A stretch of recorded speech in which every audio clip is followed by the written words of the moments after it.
Here I am again with tools splayed out just like normal. We're about 4 days before we take our Utah trip, and we're trying to put trailer brakes. Well, the trailer already had its brakes on it, but I was hooking up the brake controller just for a little extra safety, and I already had it.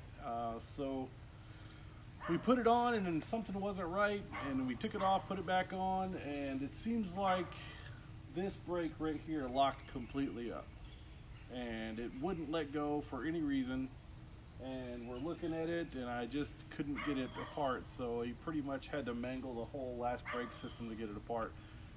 Luckily, Tractor Supply has a brake assembly in a kit, so it's already put together, and we're just going to replace it with that.